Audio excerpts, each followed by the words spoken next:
All right, continuing on here with some thermochemistry, thermodynamics problems, right? We want to look at similar equation as we were using for the previous problems, but we just want to look at what happens if the circumstances become a little more complex. So how can we apply that equation to get information about, say, an unknown here? So if we look at this problem, we've got a piece of chromium, so a chunk of metal. We know the mass. We heat it up to 100 degrees Celsius. Now, I was maybe a little lazy typing this. Let's put a decimal in there to make sure that that is a 3 significant figure temperature, at least, for the problem.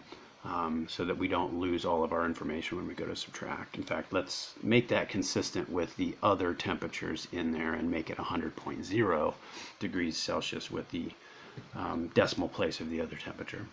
Okay, so hot piece of metal, we drop it into 55.5 grams of water at a much lower temperature. So we've got a hot object, we're dropping it into a cold object. So our system here is the chromium. We're dropping it into the water, which is going to be surrounding the chromium.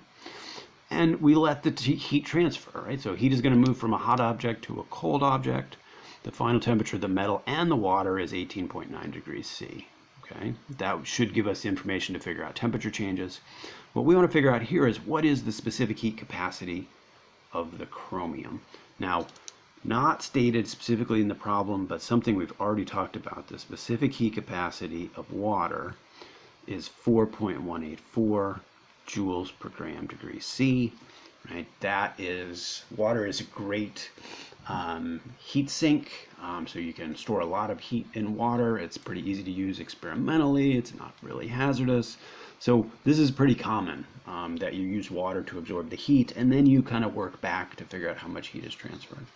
Now, what's going on here is we actually have two different things happening. We have a hot metal that's losing heat. We have cold water that's gaining heat. And one of the important things to recognize here is that the heat transferred out of the metal is going into the water. So one way to think about that is the heat going out of the chromium is equal to the heat going into the water. Right? And system and surroundings, the heat that goes out of one has to go into the other, so these would be equal. Now, here's where potentially a negative sign would come in. I mentioned that up here in the previous problem. The way we define temperature change, you usually say you take the final temperature minus the initial temperature. Well, if the temperature goes down, the final temperature being a lower number than the initial temperature, that would give you a negative value for temperature change. If you plug in a negative value for temperature change, that gives you a negative value for Q. Now, if that's the case, Q is not equal to Q. 1Q here would be equal to negative Q. And I find students just get distracted and confused by the negative signs, and then the next thing you know, they're telling me the mass of an object is a negative quantity of grams. I find it a lot easier to not use negatives at all and just use descriptions. Right? So the heat that goes out of the chromium has to be equal to the heat that went into the water. If you take out the into and the out of, then these would be opposite signs. One would be positive, one would be negative. I'm going to treat all of the numbers like they're positive and just use the description to figure out whether heat's going in or out. Okay? When you see a problem done in some of the other sources of material you're studying from, it may treat a temperature change as negative, may treat a heat as negative. That's perfectly fine, and you should be able to recognize how the problem is being addressed in either case. But if you want, you don't have to deal with the negative signs if you just use enough description to describe what's happening to the heat. Okay, in this case, we've got the specific heat capacity of water. We can calculate the temperature change of the water, and we know the mass of the water. So we have enough information here to calculate the heat that goes into the water, because that will be equal to specific heat capacity times mass times temperature change. Okay? The specific heat capacity of water is 4.184 joules per gram degree C. The mass of the water is 55.5 grams. And the temperature change of the water, it was at 16.5, it went to 18.9. So 18.9 minus 16.5 is 2.4 degrees C. Okay, grams is going to cancel, degrees C is going to cancel. This will give us the heat in joules. Okay, so 4.184 times 55.5 times 2.4. Now, important to recognize here, because of the small temperature change, we're going to be limited to 2 sig figs. We don't want to round all the way to 2 sig figs at this point in the problem. So let's keep some extra information here. 557.31 joules. So I did round it a little bit here in the 5th significant figure. But remember, this is a 2 significant figure number. That'll come into play when we finally get to the end of the problem. Okay, now if that's the heat that went into the water, that's also the heat that came out of the chromium. So now with regards to the chromium, we know Q, we know how much heat came out of the chromium, we know the mass of the chromium, and we have enough information to figure out the temperature change of the chromium. That means we can solve for specific heat capacity. So the specific heat capacity of the chromium, and again, back from that definition, that's going to be the heat divided by the mass and the temperature change. If the heat is 557.31 joules, the mass of the piece of chromium is 15.5 grams, and the temperature change, right, it started at 100, it went down to 18.9.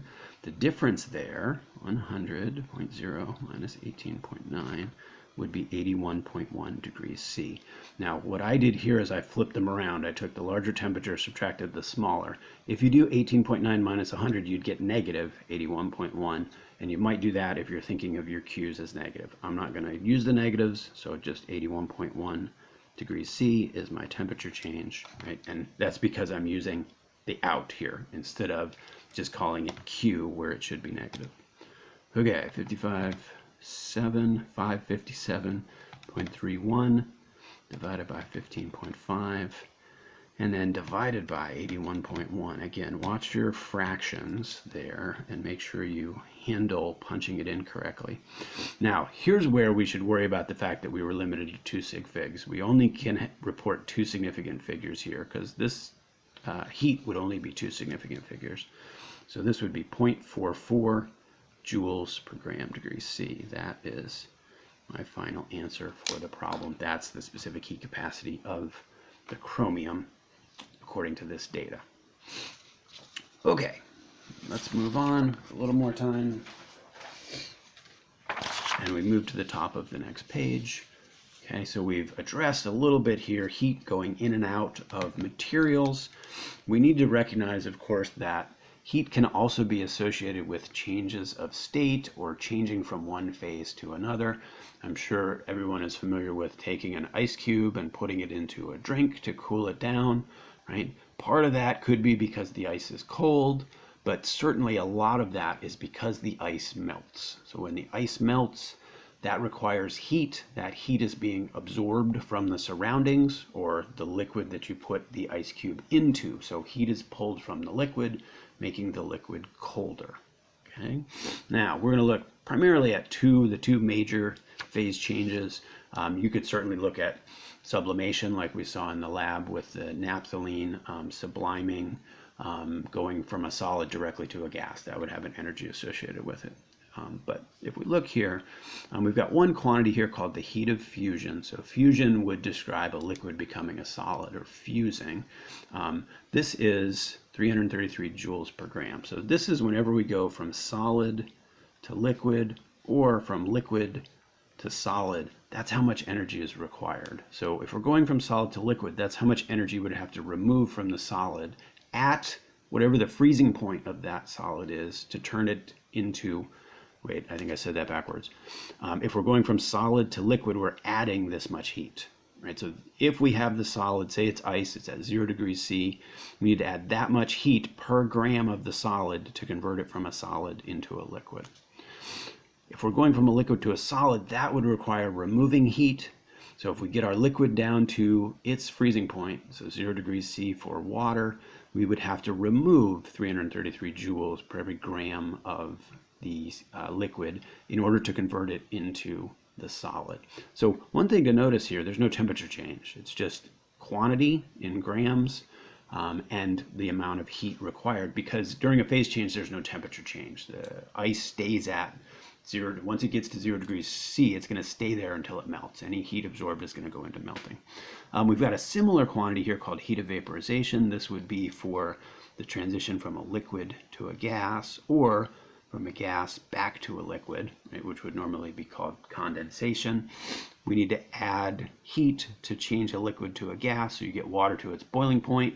You'd have to add 2,256 joules for every gram to convert it into the gas. And the opposite happens if you have a gas and it is turning into a liquid. That is going to involve having to remove 2,256 joules of heat per every gram of the gas at the boiling point, 100 degrees C, to turn it into the liquid at that temperature. Okay, so we'll apply these ideas in the next couple of problems, but that will have to wait until the next video.